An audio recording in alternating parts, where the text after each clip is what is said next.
This simple guide will show you how to link Cash App to Citibank.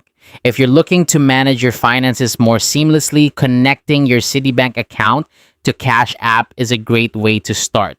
Let's get right into it. First, grab your phone and open the Cash App. Make sure you have the latest version installed to ensure everything goes smoothly. Once you have the app open, look towards the top right corner of your screen.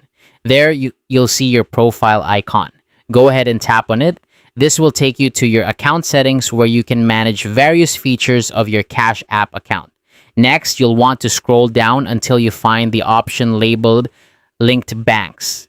Tap on this to access the section where you can manage your bank connections. Now, you're going to add Citibank to your linked accounts. To do this, look for the plus icon, which usually stands for adding a new bank. Tap on it to proceed. You might notice an option that says no card, followed by a suggestion to continue. Tap on continue. This is designed for those who don't have a card handy but still want to link their bank account.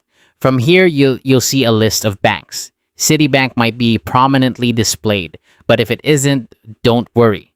Simply use the search bar at the top of the screen and type in Citibank to locate it. Once you've found and selected Citibank, you'll be redirected to the Citibank login page. This is where you'll need to enter your Citibank account credentials. Log in using your username and password, and be sure to complete any security verification that might be required. This is an important step to ensure the security of your account. Once you've successfully logged in and passed any security checks, you'll receive confirmation that your Citibank account has been linked to your Cash App. At this point, everything should be set up for you to easily transfer funds between your Cash App and Citibank accounts. And there you have it. That's how to link Cash App to Citibank.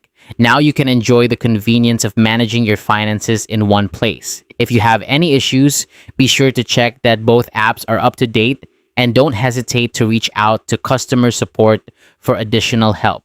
Thanks for watching and happy banking.